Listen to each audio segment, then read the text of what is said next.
Contador ha empezado con la música de The Smiths. Son ya las 5 de la tarde y 12 minutos, una hora menos en Canarias. Hemos querido empezar con música en el día de hoy para hacer un arranque distinto en el programa, en esta edición, en esta subedición del miércoles 18 de abril. Un día especial, sin duda ninguna, en el que han pasado y siguen pasando muchas cosas. Bueno, se lo vamos a contar todo, ¿eh? Se lo vamos a contar todo a partir de ahora y hasta las 8 de la tarde, cuando toquen las 7 en Canarias. A partir de este momento, en Radio Internacional, El Contador, con José Luis Benejam. Y es que la actualidad política sigue muy agitada, ¿no? Hay mucha alteración, hay mucha efervescencia en el ámbito político. ¿No es así, Elmer Suárez, periodista? ¿Cómo estás? Buenas tardes, bienvenido. Muy buenas tardes, muchas gracias. Y nuevamente a llover sobre el agua caída, ¿no? Llueve sobre mojado. Sí, señor. Los mismos temas de hace algunos meses y con las mismas agendas manejadas. A veces uno tiene la sensación de que no avanzamos. No, estamos como corcho en remolino, se dice en mi tierra, ¿no? Estamos dándole vueltas a un mismo asunto, pero no se ve nada. Y además con lo que estamos viendo en el caso de Madrid, de la Comunidad de Madrid, pues que cada vez es mucho más grave la situación, ¿no? O sea, si uno ha estudiado, ¿cómo puede decir? No, es que yo ya no quiero eso que yo quise estudiar en un momento. Yo ya no quiero eso, es que eso yo ya no lo necesito. Si es que yo ya tengo más formación y más estudios que lo que podía representar. Es que yo eso ya no lo quiero. Yo renuncio a eso. Y alguna vez se ha dicho que es que el máster es el problema. Ya. Bueno, y es que el máster no es el problema. Ni la necesidad. Ni tampoco uno puede renunciar al máster. Hombre, es que eso es... Tú puedes, pues hasta cierto punto, olvidarte de que lo tienes, no difundir que lo tienes, pero renunciar, una vez lo has hecho, renunciar a ese título, creo que es algo que está circunscrito, limitado al ámbito judicial o como mínimo al ámbito de la universidad que lo expidió, ¿no? Yo creo que es que ella no quiere renunciar, sino que no quiere que la hagan renunciar a eso. Porque es que sí. Bueno, ella lo que no quiere es que le hagan renunciar a su puesto de mando. Claro que sí. A la presidencia de la Comunidad de Madrid. El problema es que ahí ella dice, yo me quedo en manos de lo que diga el presidente del partido. Pero es que, ¿qué le puede decir M. Rajoy a Master Cifuentes? Pues, ay, Dios mío, si es que no lo sé, porque es complicado, es complicado intentar adivinar qué es lo que piensan esas cabecitas locas. Bueno, Ibiza Melián, jurista, escritora desde Fuerteventura, buenas tardes. Buenas tardes a todos, buenas tardes a los oyentes de Radio Internacional. ¿Qué tal te va? Muy bien. Sí. Hoy iba a presumir del tiempo, pero también veo que hay un buen tiempo en Madrid. Pues mira, sí, aquí ya estamos sudando. Hemos pasado del gorro, la bufanda, el abrigo grandote y las botas, guantes incluidos, hemos pasado de eso a ya querer ir en bañador por la calle, directamente. Sí. Pues eso está bien. Ya hace un calor que ya no se puede aguantar. Sí. Así estamos. Y así estamos, con las alergias y con los resfriados, los catarros varios, en fin, yo estoy todavía afectado por un proceso catarral que me tiene con la voz rota. En fin, así están las cosas, pero bueno, todo sea eso. Hay que inspirarse de energía positiva y decir todo que todo va bien. Sí, todo va bien, ese tiene que ser el mantra. Exacto. Muy bien. ¿Cuál crees tú, Ibiza Melián, que debe de ser el mantra repetido una y mil veces por Cristina Cifuentes en estos momentos? Yo la verdad es que estoy desconcertada porque ella dice que tiene... la cuestión aquí es que hay un título oficial, que no es un título... Es un título oficial que está pedido por la Universidad Rey Juan Carlos y que además está catalogado en el Ministerio de Educación, porque recordemos, esto para la gente, hay máster, te lo puede dar una academia, que muchas veces esto iba, al principio ni siquiera estaban regulados el tema de máster y cualquiera podía hacer un máster, iba por el número de horas, desde 1000 y pico horas y demás. Después entró la regulación y hay, por las universidades empezó a ponerse toda esa cartera de máster, que además a mí me parece muy interesante porque son especializaciones, y hay máster que son, te te los da la universidad, pero digamos que no te valen para acceder al doctorado o para alguna cosa pública. Y hay otros máster que vienen en el título y dice máster universitario, y este es el caso de que es un máster universitario, es decir, un título oficial. Es verdad que no es habilitante porque solo hay muy pocas profesiones que tienen esos máster habilitantes, como creo que son ingeniería, para ser abogado ahora te exigen un máster universitario y otro tipo de carreras, pero son especializaciones. Entonces, al haberlo hecho en la universidad y expedido oficialmente, yo creo que está tan liada la madeja y ya no sabe uno qué creer, que lo que debe resolver es la justicia, ¿no? Porque tendremos que saber si es verdad lo que se dice, si no, hasta ahora no sabemos nada. Y después, desde luego, desde el punto de vista de la universidad, yo creo que es una universidad con prestigio, lo hemos dicho, donde hay muchísimos docentes de una gran talla que han hecho grandes trabajos de investigación, donde hay muchísimos estudiantes y familias que han invertido y han apoyado a sus hijos para que estudien ahí, y que por esto se debe esclarecer y que desde luego que no empañe a toda la universidad. Veremos a ver qué es lo que hay de cierto y no cierto en esto, ¿no? La verdad es que hay gran descontento en la comunidad educativa y muy particularmente entre los universitarios y las universitarias, en especial los de la Universidad Rey Juan Carlos. Vaya, la cosa está que arde. Claro, y yo lo entiendo porque yo voy a contar mi anécdota personal.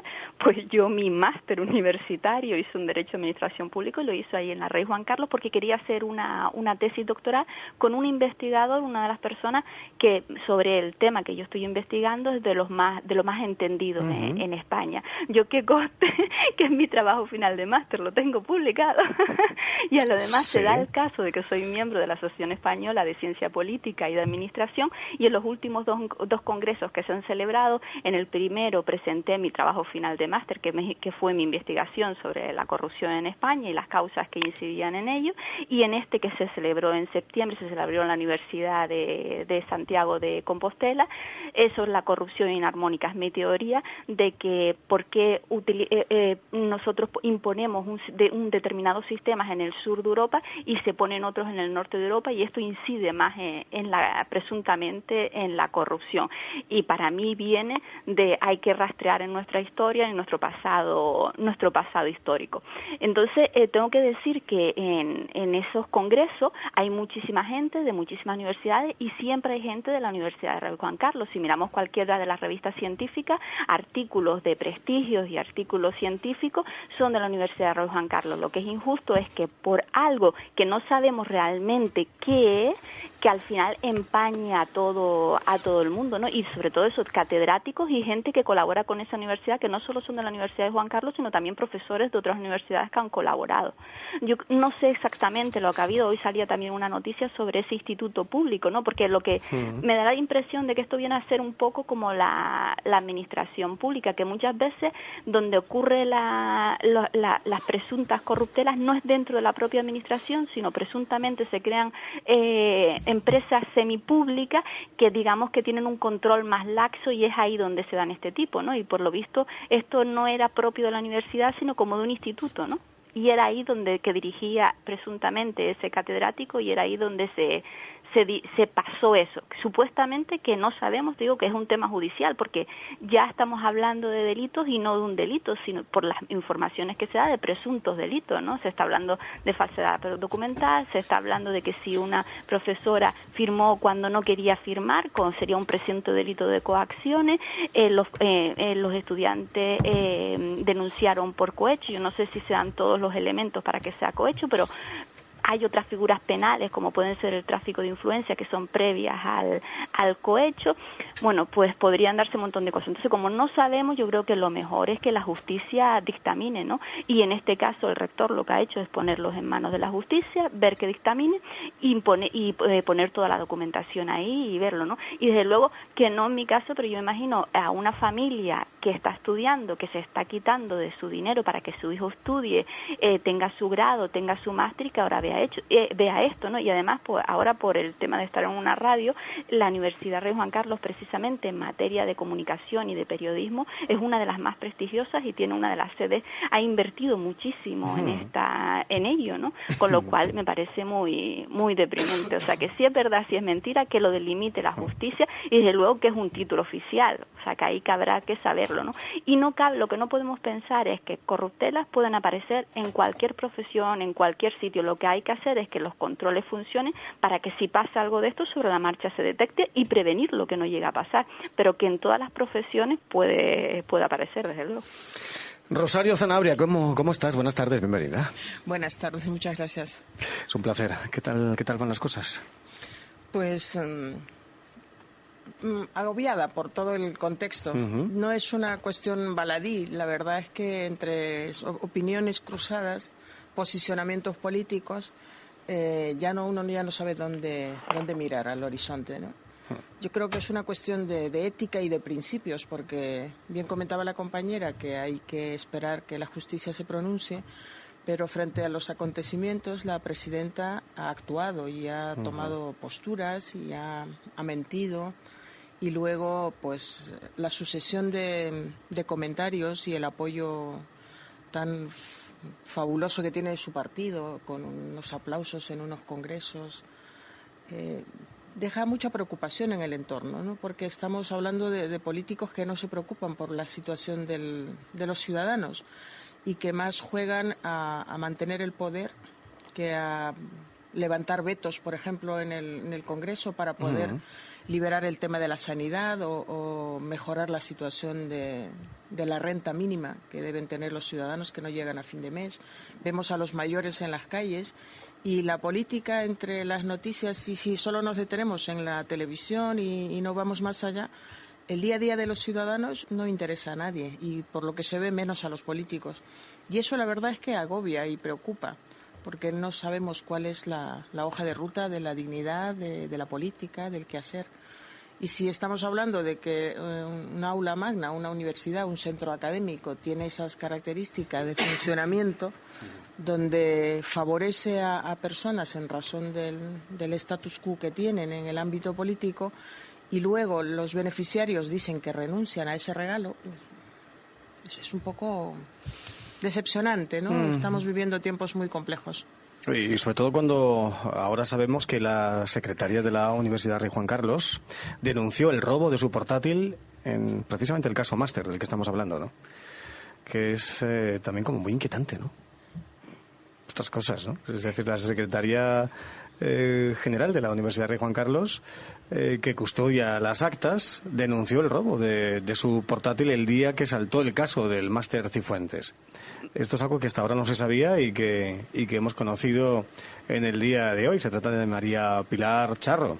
Y el 21 de marzo, concretamente, denunció el robo de su ordenador portátil de su despacho. Justo el día, como digo, que el diario.es publicó la primera información sobre el máster de la presidenta de la Comunidad de Madrid, Cristina Cifuentes, y cuando el Gobierno regional recibió información al respecto de la Secretaría del Rectorado.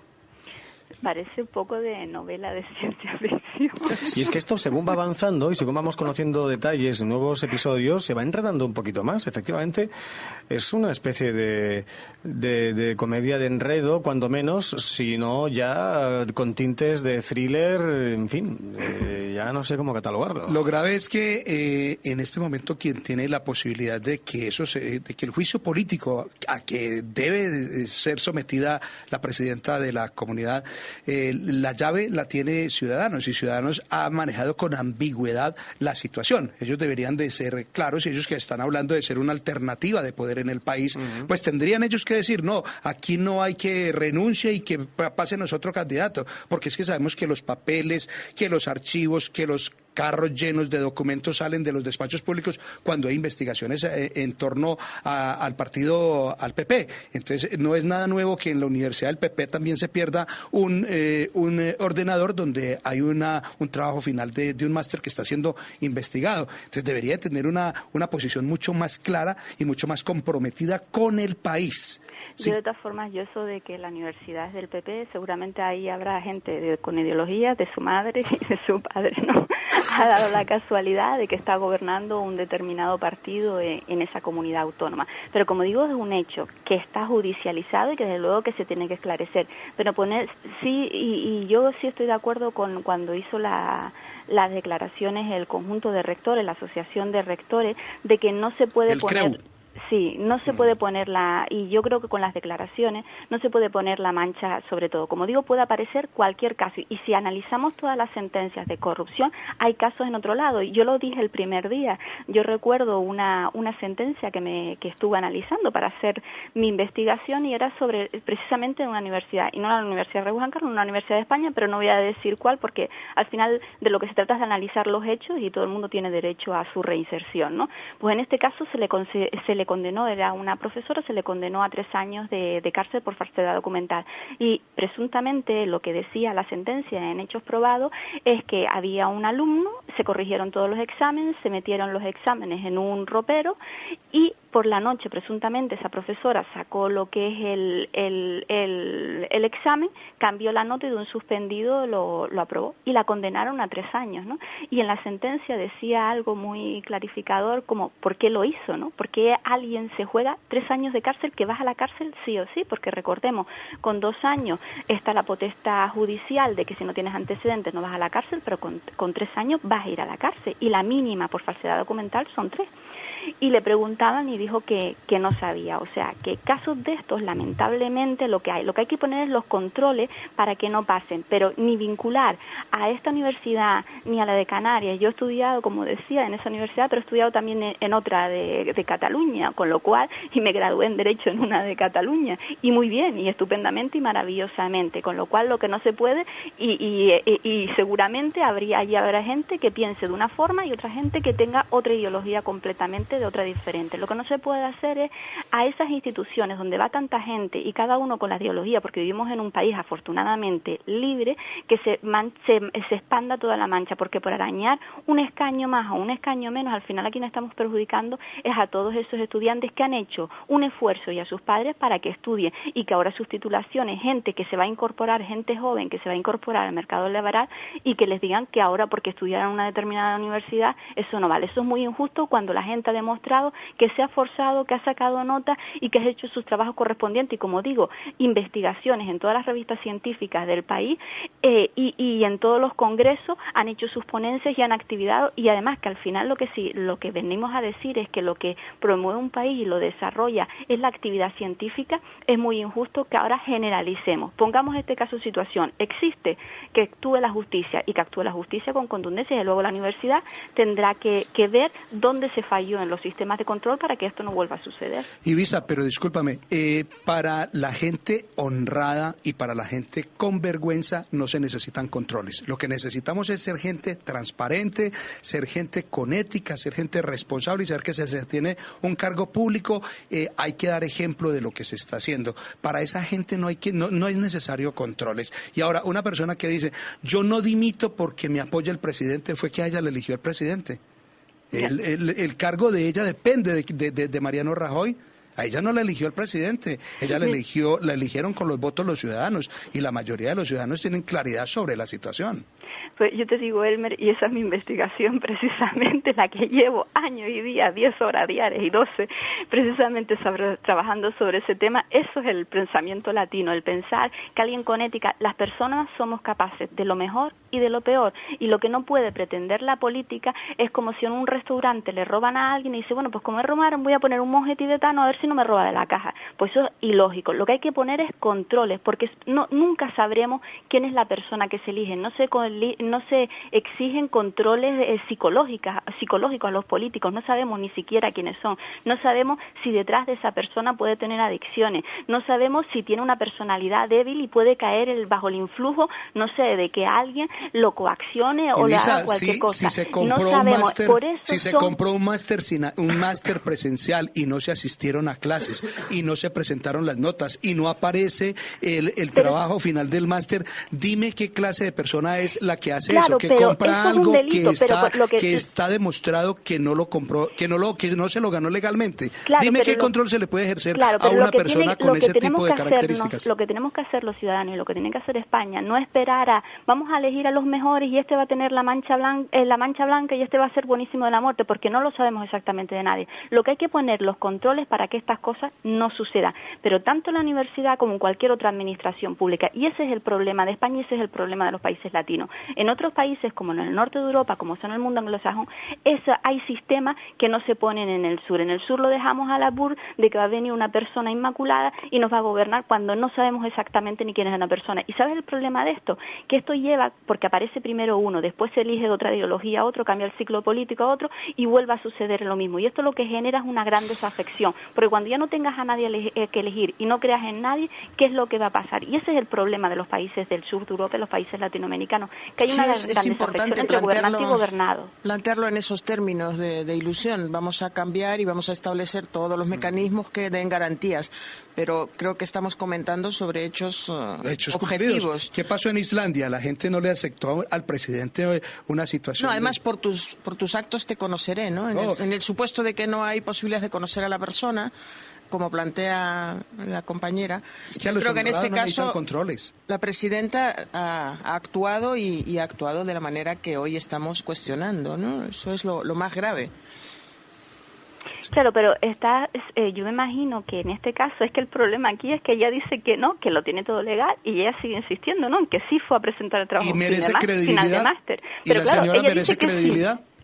¿Y la señora merece credibilidad en este momento? Claro, pero ella dice que ¿Tú sí. le crees? Yo no sé, porque ella dice que sí, y yo no sé. Ella dice que sí, y las profesoras, no, presuntamente dicen que no. Creo que había una información en que dicen que no, pero ella sigue diciendo que sí. Cuando tú dices que sí, pero mantén la duda. Si hay dos partes que dicen cosas contrarias, pues mantén la duda para ambos. O sea, podemos dudar de que falsificaron las firmas. Eso? De 3 firmas falsificaron 2. ¿Tú crees que no están falsificadas, que ella sigue teniendo la razón? Yo no soy juez, yo no puedo juzgar a alguien. Ella dice que no y las profesoras dicen otra cosa. Yo ni idea. Los rectores dijeron hay 2 de 3 firmas falsificadas. Eso lo dijo el CREU. Sí, son 2 de 3 firmas falsificadas. Eso no nos lo estamos diciendo nosotros. Lo que ellos dijeron es que esas personas dijeron eso, pero no creo que afirmaran, porque al final no son jueces, que eso no lo sabemos. Es que estamos hablando de un tema, es que no estamos hablando de que porque aquí lo que tú te estás diciendo entraría en si ella dice una cosa y nosotros sabemos que es mentira, es una mentira política. Aquí estamos hablando de delitos.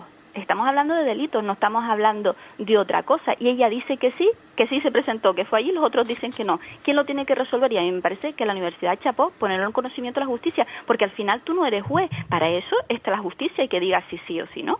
Pero si ninguno de los estudiantes le reconocen a ella en clases, entonces ¿a quién tenemos que acudir?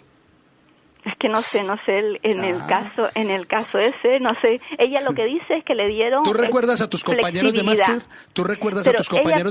¿Qué dijo ella? Es que era presencial. Disculpa, Ibiza, era presencial. Claro, pero ella dijo que le dieron flexibilidad. Parece que Ibiza plantea una prolongación de la defensa de Cifuentes, ¿no?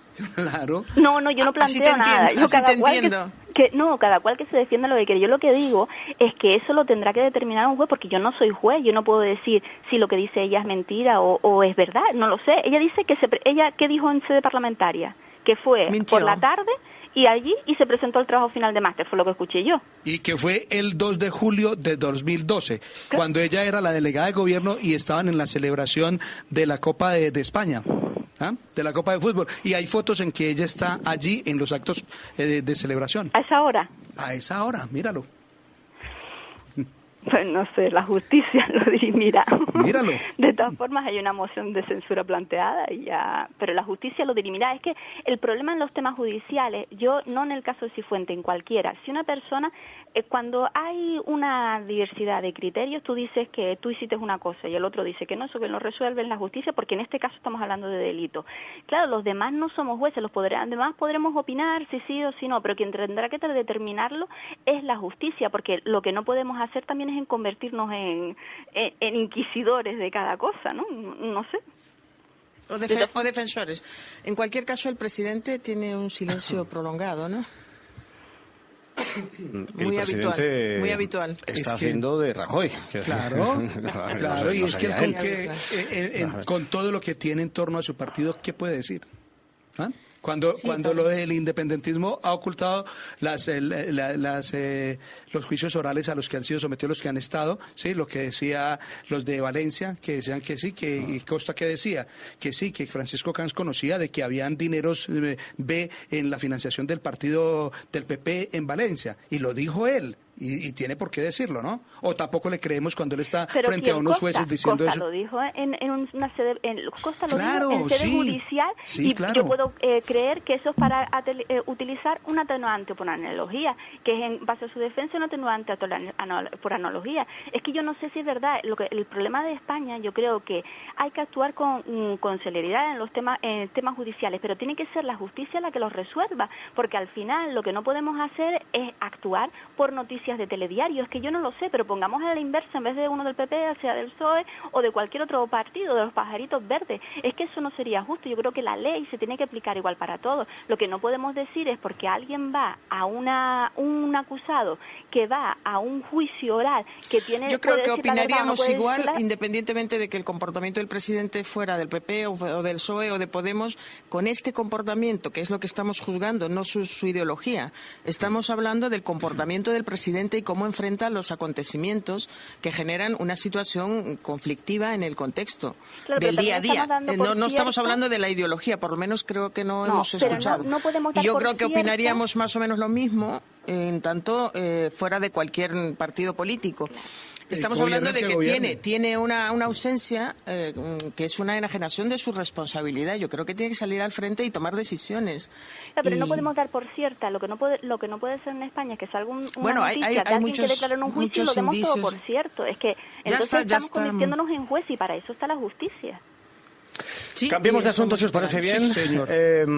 Y es que parece que a Pablo Iglesias le crecen las adversidades en este momento en el que se encuentra Podemos.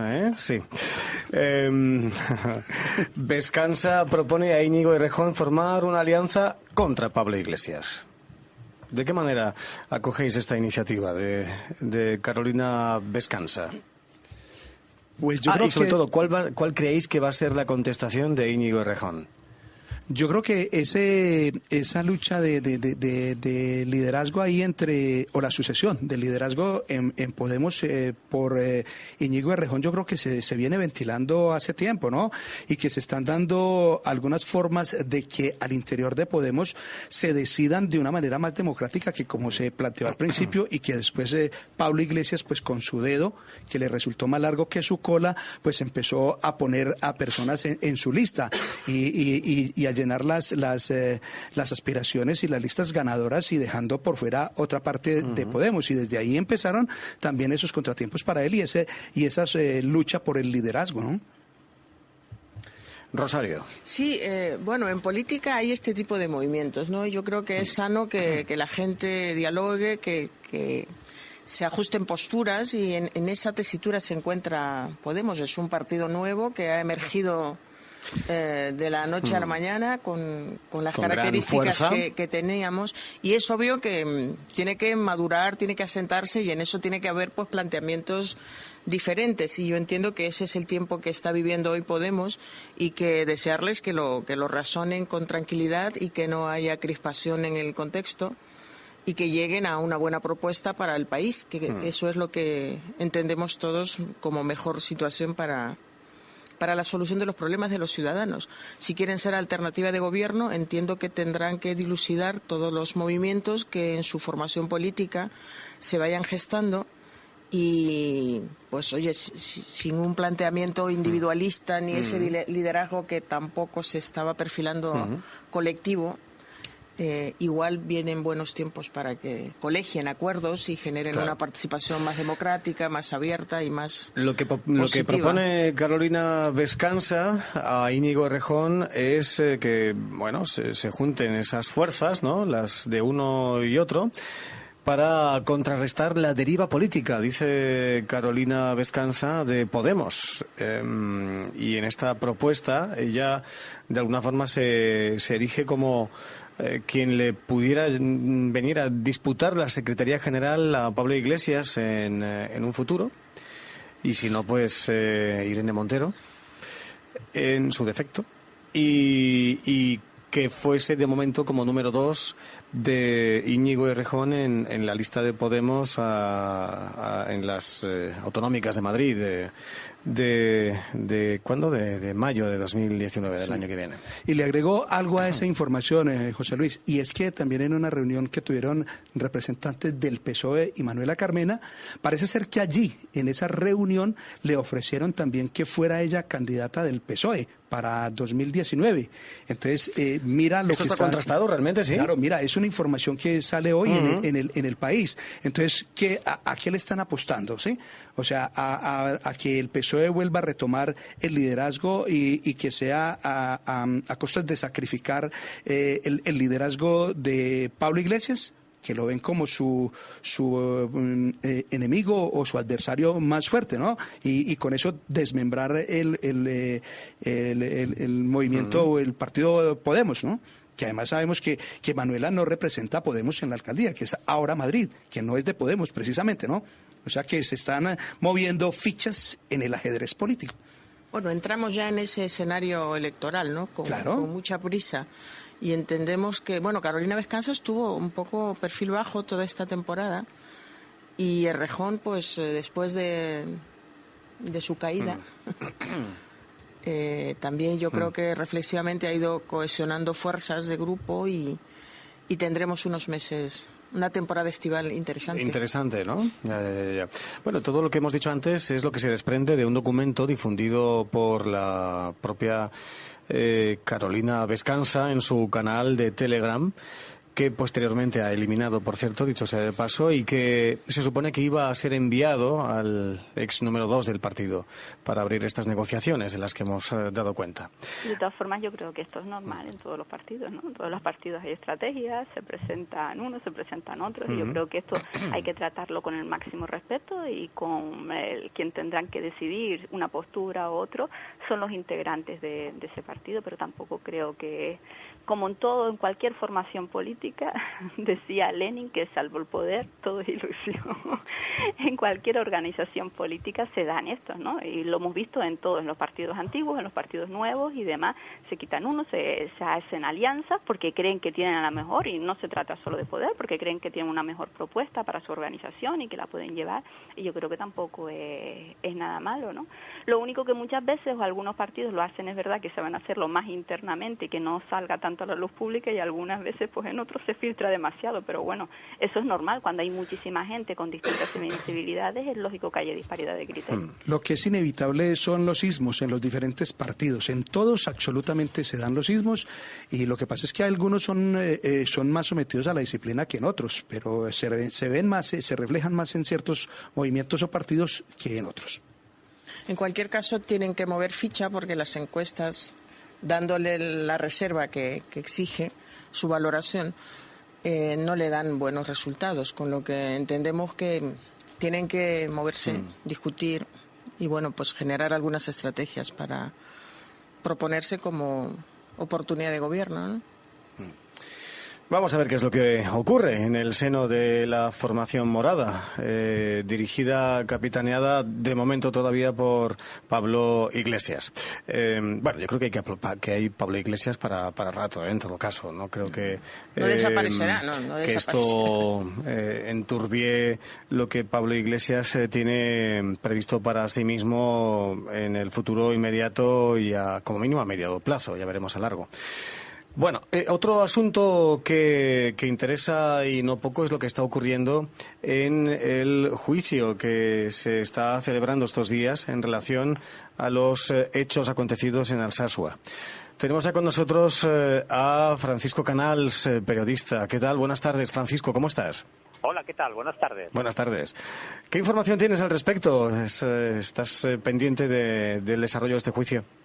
Bueno, es un juicio polémico porque normalmente estamos acostumbrados en periodismo de sucesos a criminalizar desde la opinión pública a los acusados por supuestos delitos que normalmente son terribles, ¿verdad? En este caso, los 8 jóvenes de Alsasua acusados de agredir supuestamente a los guardias civiles, diríamos que ahora mismo hay toda una campaña de victimización, es decir, hay un movimiento público ciudadano muy amplio formado en primer lugar por la familia, por entidades, por organizaciones asociativas que están llevando a cabo una defensa acérrima, en primer lugar por la petición de la Fiscalía. Cabe recordar que se están pidiendo penas mayúsculas que suponen entre 12 y 62 años de cárcel, que no es poco.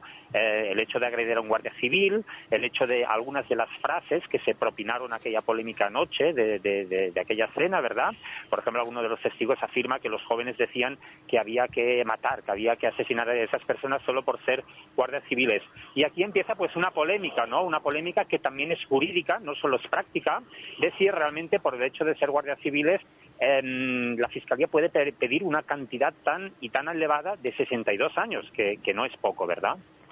Yo creo que de todas formas no es por el hecho de ser guardias civiles, estamos hablando de que esto es presunto, porque esto quien lo que tendrá que dirimir es en el juicio, y hasta que no haya una condena no sabemos si es verdad una parte o si es verdad la otra, es lo que volvíamos a decir al principio, eso que lo tendrá que decidir la justicia, porque además nosotros podremos opinar, pero no tenemos todas las pruebas, no tenemos todo lo que se dice, todo lo que ha instruido el juez, no tenemos absolutamente nada y estamos hablando sobre informaciones, pero sí es verdad que no es solo por el tema de ser guardias civiles, sino estamos hablando dentro de delitos de terrorismo, dentro de los delitos de odio, dentro de los delitos de terrorismo, que es cuando se va contra un grupo determinado. Dentro de los delitos de terrorismo, como decíamos el otro día, cuando pasó también lo de Cataluña, lo de los grupos, es que era alterar gravemente la paz pública con una finalidad clara y intencionada, o provocar un estado de terror en la población. Es decir, estamos viendo unas declaraciones de una parte y de otra que no sabemos cuál es la verdad, y se dictaminará en una sentencia en el que ellos dicen que vivían casi en un estado de terror, que los señalaban, que 2 días antes presuntamente fueron a una iglesia y los increparon, que es un continuo atosigamiento, que pertenecen a una determinada organización, y ahí es por donde van los delitos de terrorismo. Entonces, una cosa es que lo pongamos dentro de ese contexto, y es como lo ha calificado el fiscal, pero eso lo tendrá que decidir el juez y tendrá que decir si es así o no, o si lo sacamos de ahí y son simplemente lesiones o simplemente una riña en un bar. No lo sabemos, si una parte u otra. Desde luego, también es verdad que las declaraciones de los policías y las declaraciones de las novias van en un sentido y las declaraciones de ellos van en otro sentido, y además las declaraciones de los acusados, por eso hay que tomar, cuando se tratan de estas cosas hay que tomarlo con bastante cautela, porque todos son presuntos, pero todas las declaraciones van en determinados tipos penales. Por ejemplo, uno de los acusados decía que es que estaba inconsciente y borracho. Pues presuntamente con eso, si eres inconsciente, se te aplica una eximente completa, es decir, cuando tú estás totalmente bajo los efectos del alcohol, totalmente y no inducido, eso significa que aunque se te castigue por ese delito no se te va a poner pena ninguna, o un atenuante, puede significar, si no llega a ser plena, un atenuante. Después, en otro lado, se dice que, bueno, que sí es verdad que hicieron una rueda de reconocimiento, pero que lo pusieron con personas muy dispares. ¿Eso qué significa? Que las ruedas de reconocimiento tienen que tener unas ciertas garantías y te tienen que poner con personas semejantes. O sea, que si sacamos las declaraciones de los acusados, van en una determinada línea concreta para sujetar los delitos en determinados tipos y presuntamente buscar atenuantes. Si analizamos las declaraciones de la otra parte, irían encajadas en otro tipo de delito. Por eso, todos los temas judiciales, muchas veces, más que quedarnos con los titulares grandes, lo que hay que esperar es que la justicia se pronuncie, y porque es la que tiene todos los datos y la que ha instruido toda la causa y puede dictaminar qué es cierto y qué no es verdad. Sí, lo que pasa es que todo esto no deja de ser polémico. Estamos hablando de algo que ocupa un orden muy grande, un margen muy grande, que va desde un delito de lesiones como cualquier reyerta que pueda haber en cualquier bar, en cualquier local comercial, un sábado por la noche, en cualquier ciudad española que ahora nos escuche, hasta un delito de terrorismo, ¿verdad?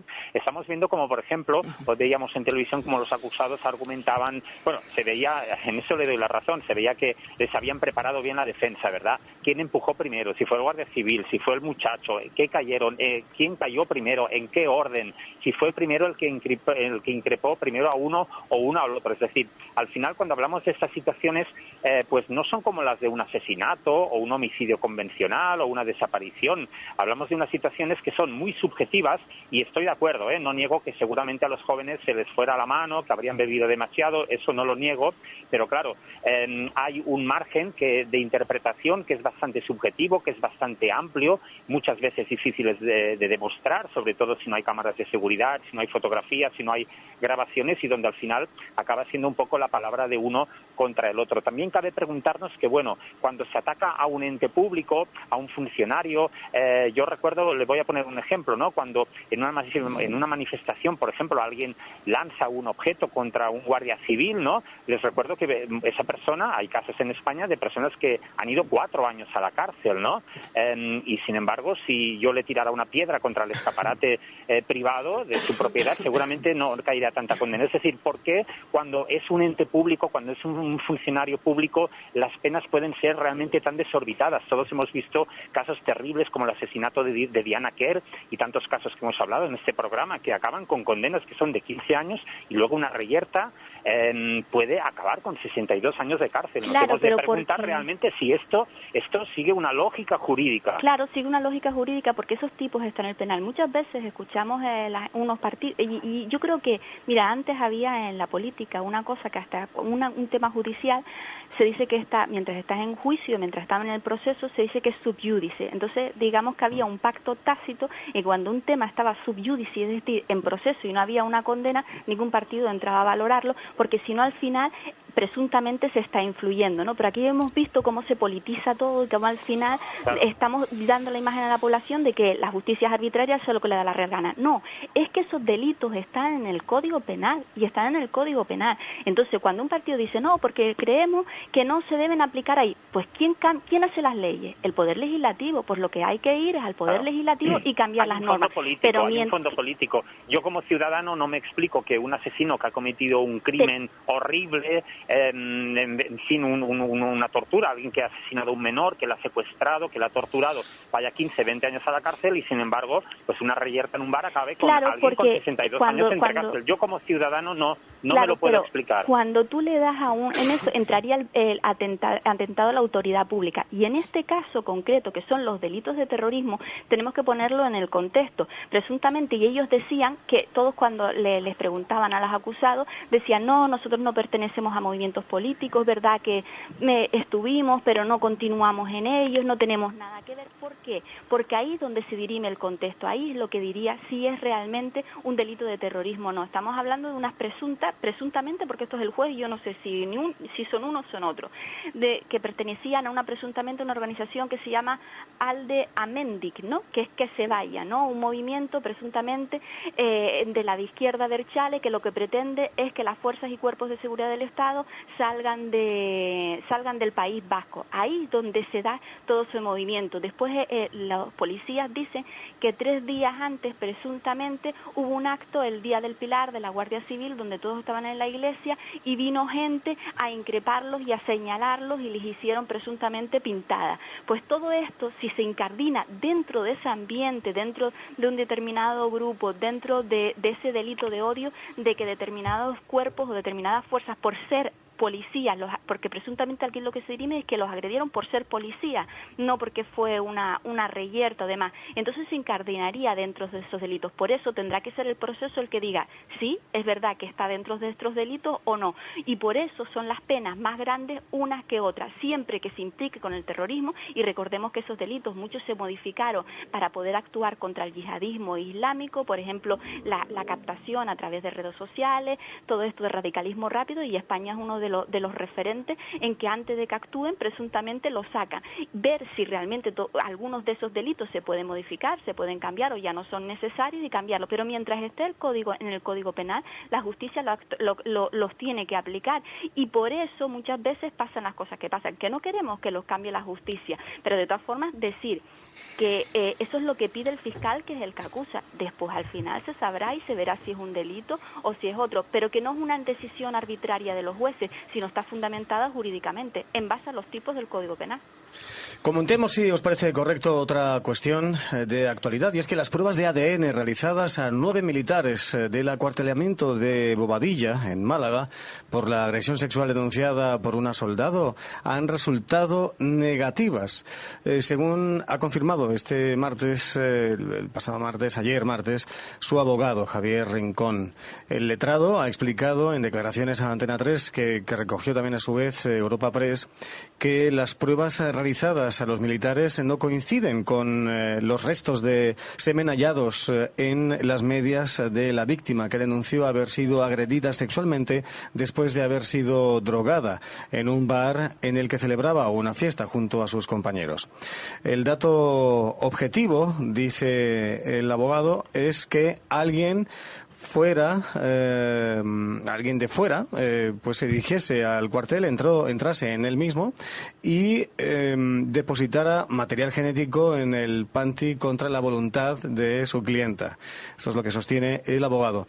La soldado está muy afligida, aparentemente, al parecer, por este resultado de este estudio de ADN, según ha revelado el abogado. Y bueno, pues hay una polémica ahora, de repente, ¿no?, en relación a este asunto, puesto que parecía que si no todos, al menos algunos de los investigados tenían que estar implicados, y de momento no hay pruebas que los impliquen en los sucesos.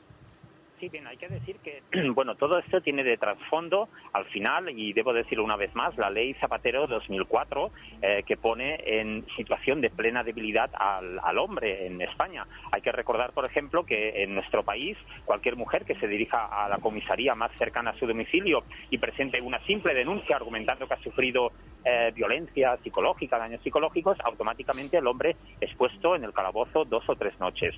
Es decir, vivimos en un momento histórico en el cual las mujeres han organizado, han creado asociaciones, han creado lobbies que presionan a los políticos, y bueno, está bien, no digo que no, hay que luchar contra la violencia de género, pero también es verdad que en nuestro país, y no diré que sea el caso, hay muchas falsas denuncias, hay muchas personas que utilizan la letra pequeña, que utilizan falsas pruebas, y cada vez hay un mayor número documentados. No sabemos, lógicamente, lo que ha pasado de fondo en este caso, pero bueno, la ciencia es la ciencia, y eso es una prueba objetiva, objetivizable, y realmente no hay restos de ADN de esas personas, por tanto, bueno, en principio no tendrían ninguna vinculación con los hechos, dejémoslo ahí.